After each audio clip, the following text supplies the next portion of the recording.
Hello বন্ধুরা, সবাই কেমন আছো? আশা করি সবাই ভালো আছো।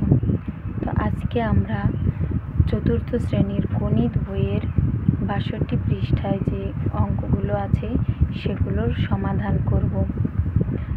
তো আমি আগেই এরকম যে পৃষ্ঠাগুলো আছে ৬০ থেকে ৬২ পৃষ্ঠার ভিডিও দিয়ে দিয়েছি, তোমরা চাইলে সেখান থেকে দেখে নিতে পারো। তো চলো শুরু করি। এই পৃষ্ঠায় যতগুলো অঙ্ক আছে সেগুলো একবার দেখে এসে এবং কীভাবে করতে হবে এবং সব আমি চেষ্টা করব সুন্দর করে সহজভাবে তোমাদের বুঝিয়ে দেওয়ার জন্য। তো প্রথমেই অঙ্কটা আছে যে 25 গুণ 32। তো এগুলো হচ্ছে স্মরণ যদি আমরা 4 খুঁজে পাই তবে খুব সহজ। এখানে দেওয়াই আছে যে এই অঙ্কগুলোর ভিতর যদি আমরা 4 খুঁজে পাই তাহলে সব থেকে বেশি সহজ হবে অঙ্কগুলো করতে। তো প্রথমেই আমরা দেখব যে 25 গুণ 32 আছে। তো চলো, অঙ্কটা এখানে কিছুটা করে দেওয়া আছে, তো আমি সম্পূর্ণটা করে দিয়েছি, তোমরা এখান থেকে দেখে নাও। 25 গুণ 32, এখানে 25 গুণ, এখন আমরা ওখানে আগেই পড়েছি যদি আমরা 4 খুঁজে পাই তাহলে অঙ্কগুলো করতে সব থেকে বেশি সুবিধা হবে। তো এখানে আমি 25 গুণ ব্র্যাকেট দিয়ে 4 গুণ 8 দিয়ে দিয়েছি। কেন? কারণ 32টাকে এখানে ভাঙিয়েছি, মানে 4 32 4 আটা 32, তাহলে এটুকু যে মান এটুকুরও সেই মান, তাহলে 32টাকে আমি এখানে ভেঙেছি। একটা যে 4 আটা 32, আমি 4 পেয়ে গিয়েছি। তাহলে দেখো 25-এর সাথে এখানে একটার সাথে একটা গুণ, তাহলে 25 গুণ 4, বাকি থাকে গুণ 8, আমি সেটা মানে এদের থেকে আলাদা করে নিয়েছি 25-এর সাথে 4 গুণ করে। এবার 8 আলাদা আছে। তো এবার দেখো 4 25-এ 100 আর 8 এ দুটো গুণ করলে হয় 800।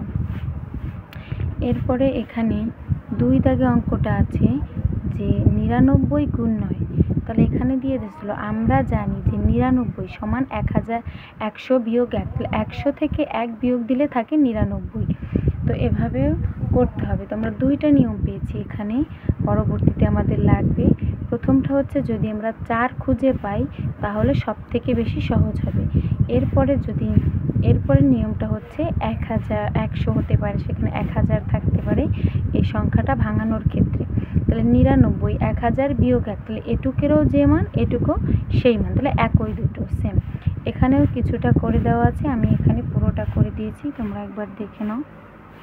99 গুণ 9, তাহলে এখানে 99টাকে ভাঙিয়েছি 100 বিয়োগ 1, 100 থেকে 1 চলে গেলে 99 থাকে, তাহলে এটাও যা এটাও সে একই মান। তাহলে এবার আমরা গুণ দেব যে 100 বিয়োগ 1 গুণ 9, তাহলে এটা একবার এর সাথে গুণ হবে আর একবার হচ্ছে এর সাথে গুণ হবে, কারণ এখানে বিয়োগ চিহ্ন আছে আলাদা, এজন্য এই 9টা এই দুটো সংখ্যার সাথেই আলাদাভাবে গুণ হবে।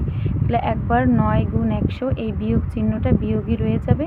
এরপরে 9 আবার গুণ 1, 9কে 9, তাহলে 9-এর সাথে 100 গুণ করলে হয় 900, 9কে 9, 900 থেকে 9 বিয়োগ দিলে হয় 891। যেমন 9 আছে কত হলে 10 হবে 1, হাতে থাকে 1, 1 আছে কত হলে 10 হবে 9, আবার হাতে থাকে 1, 1 আছে কত হলে 9 হবে 8। এবার এখানে দেখো 2তে কিছু অঙ্ক আছে, 2 দাগে ওই বিকল্প পদ্ধতি খুঁজে বের করো, মানে ওই একই নিয়মে অঙ্কগুলো করতে হবে যে আমরা কোথাও 4 যদি পাই তাহলে বেশি সুবিধা হবে, এছাড়া আমরা 100 1000 এগুলো ব্যবহার করতে পারি। তো চলো প্রথমে আমি অঙ্কগুলো পরপর আমি এখানে একটু দেখে নাও, আমি পরপর সবগুলো অঙ্কই করে দেব। তো এখানে 3টা অঙ্ক আছে, 3টা করেছি, ওপাশে বাকিগুলো আছে। প্রথম অঙ্ক ছিল 1 দাগে 25 গুণ 16। তো আমরা 4 যদি খুঁজে পাই, আগে ভাঙিয়ে দেখব যে কোথাও 4 পাওয়া যায় কিনা। তাহলে দেখো 16টাকে যদি আমি ভাঙাই তাহলে 4 4 16 আসছে। 25 গুণ 4 গুণ 4 25, তাহলে একটা এর সাথে গুণ হবে 25 গুণ 4, আর বাকি যেটা থাকবে সেটা আমরা এই পাশে বসিয়ে দেবো। তাহলে 4 25-এ 100 গুণ 4 গুণ করলে হয় 400। 2 দাগের অঙ্কটা 24 গুণ 25। দেখো এখানেও আমরা 25কে যদি ভাঙাই তাহলে আসলে 4 পাওয়া যায় না, কিন্তু 24কে ভাঙালে 4 পাওয়া যায়। তাহলে 4 ছক 24, গুণ 25, আবার এখানে একটা আমি 4টাকে আলাদা করে নেব, 4 থাকলে সেক্ষেত্রে আমি 4কে আলাদা করে নেব, তার এদের দুটো সংখ্যার ভিতর যেটা 4 থাকবে সেটাকে আলাদা করে নেব। তাহলে 6 গুণ 4 গুণ 25, 6 গুণ 4 25-এ 100, 6 সাথে 100 গুণ করলে হয় 600। নেক্সট এখানে আছে 50 গুণ 18। তো এখানে কোনোটা ভাঙালেই 4 পাওয়া যায় না, কিন্তু আমরা ছোটো সংখ্যাটাকেই ভাঙাবো। 50 গুণ 9 দুগুণী 18, আমরা 18টাকে ভাঙিয়ে পেয়েছি, 9 দুগুণী 18। তাহলে 50 গুণ 2 গুণ 9, তাহলে এখানে 100, এখানে গুণ 9, তাহলে গুণ করলে হয় 900। এরপরে বাকি অঙ্কগুলো এখানে 4 98 গুণ 5, তাহলে 98টাকে কীভাবে আমরা পাবো? এক্ষেত্রে 100 আনবো আমরা, 100 থেকে যদি 2 বিয়োগ দিই তাহলে কিন্তু আমরা 98টা পেয়ে যাই। 100 থেকে যদি আমরা 2 বিয়োগ দিই তাহলে কি 98 পেয়ে যাই। তাহলে এইটা আর এইটা সেম, একই হলো, মানে একই। গুণ 5, তাহলে এটা একবার আমরা এর সঙ্গে গুণ করব, আবার 5টাকে আমরা এর সঙ্গে গুণ করব। তাহলে 100 গুণ 5, মাঝখানে চিহ্ন আছে বিয়োগ, পরবর্তীতে 2 গুণ 5, তাহলে হয় 500, 5 দুগুণী 10, বিয়োগ দিলে 490। 102 গুণ 11, তাহলে 102টাকে যদি আমি ভাঙাই তাহলে 100-র সাথে 2 যোগ করলে 102 হয়, তাহলে এটুক আর এটুক একই সেম। গুণ 11, তাহলে 100 গুণ 11, এটা আবার একবার এর সাথে গুণ করব, আবার এর সাথে গুণ করব, এ সবার সাথেই মোটামুটি একটা সম্পর্ক রাখে। তাহলে 100 গুণ 11 যোগ 2 গুণ 11, তাহলে 100 গুণ 11 হচ্ছে 1100, এবং 2 এর সাথে 11 গুণ করলে হয় 22, যোগ করলে হয় 1122। এবার 6 দাগে আছে 999, তো 999টাকে আমরা কিভাবে ভাঙাতে পারি? তাহলে 1000 বিয়োগ 1, 1000 থেকে 1 চলে গেলে আমার 999 থাকছে, তাহলে এপাশে গুণ 9, আবার এটা একবার আমি এর সঙ্গে আর একবার এর সঙ্গে। তো 1000 গুণ 9 বিয়োগ 1 গুণ 9, বিয়োগটা বিয়োগের জায়গায় বসে যাবে, এটা আলাদা হয়ে যাবে। এবার 9-এর সাথে 1000 গুণ করলে হয় 9000, 9কে 9 বিয়োগ দিলে আসে 8991। আশা করি তোমাদের অঙ্কগুলো বুঝতে সমস্যা হবে না।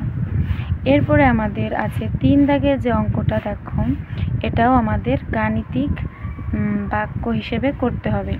তো প্রতিটি তরমুজের 98 টাকা দরে বিধান ত্রিপুরা 5টি তরমুজ কিনল, মানে একজনের নাম হচ্ছে বিধান ত্রিপুরা, তিনি প্রতিটি, মানে একটা তরমুজের দাম 98 টাকা, এরকম 5টি তরমুজ কিনছে, তাহলে তার মোট কত টাকা খরচ হলো? চলো আমরা এটা গাণিতিক বাক্য আকারে দেখে আসি। এটা হচ্ছে মূলত 98-র সাথে 5 গুণ দিলেই আমরা পেয়ে যাব তার মোট কত টাকা খরচ হয়েছে, কিন্তু আমরা হিসাবের নিয়মে করব, যেমন উপরে করেছি 100 দিয়ে 100 এনে করেছি, বা 4 যদি পাই সেভাবে করেছি। তো দেখো এখানে 98 গুণ 5, 98টাকে আমরা উপরে একটা অঙ্ক করেছিলাম, সেখানে ভাঙিয়েছিলাম যে 100 থেকে 2 বিয়োগ দিলে 98 থাকে, তাহলে আমাদের 98টা ভাঙানো হয়ে গেল। আসলে এভাবে করলে আমাদের গুণ করতে সুবিধা হয়।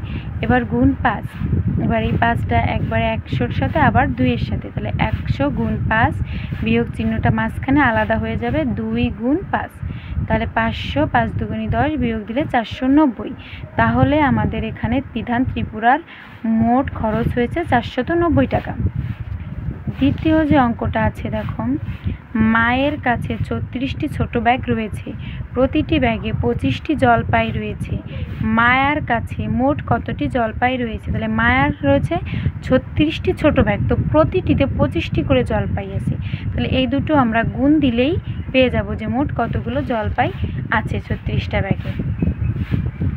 তো এখানে আছে 36 গুণ 25, তো আমরা এটাকে ভাঙানোর চেষ্টা করবো, যেহেতু 100 দিয়ে ভাঙানোর এখানে কোনো সিস্টেম নেই। তাহলে 4 নং 36, দেখো আমরা 4 পেয়ে গেছি, তাহলে 4 নং 36 গুণ 25, তাহলে আমরা 4টা আলাদা করে ফেলবো, 9 গুণ 4 গুণ 25, তাহলে 4 25-এ 100, 900। তাহলে মায়ার ব্যাগে মোট জলপাই ছিল 90টি। তো এ পর্যন্তই ছিল 64 পৃষ্ঠার অঙ্ক। তো আশা করি সবাই বুঝতে পেরেছো। যদি সব বুঝতে পারো তাহলে অবশ্যই ভিডিওটি একটা লাইক করবে, কমেন্ট করবে, এবং অবশ্যই সাবস্ক্রাইব করবে।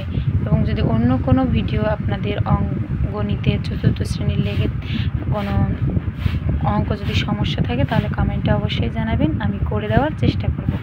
থ্যাংক ইউ সবাইকে।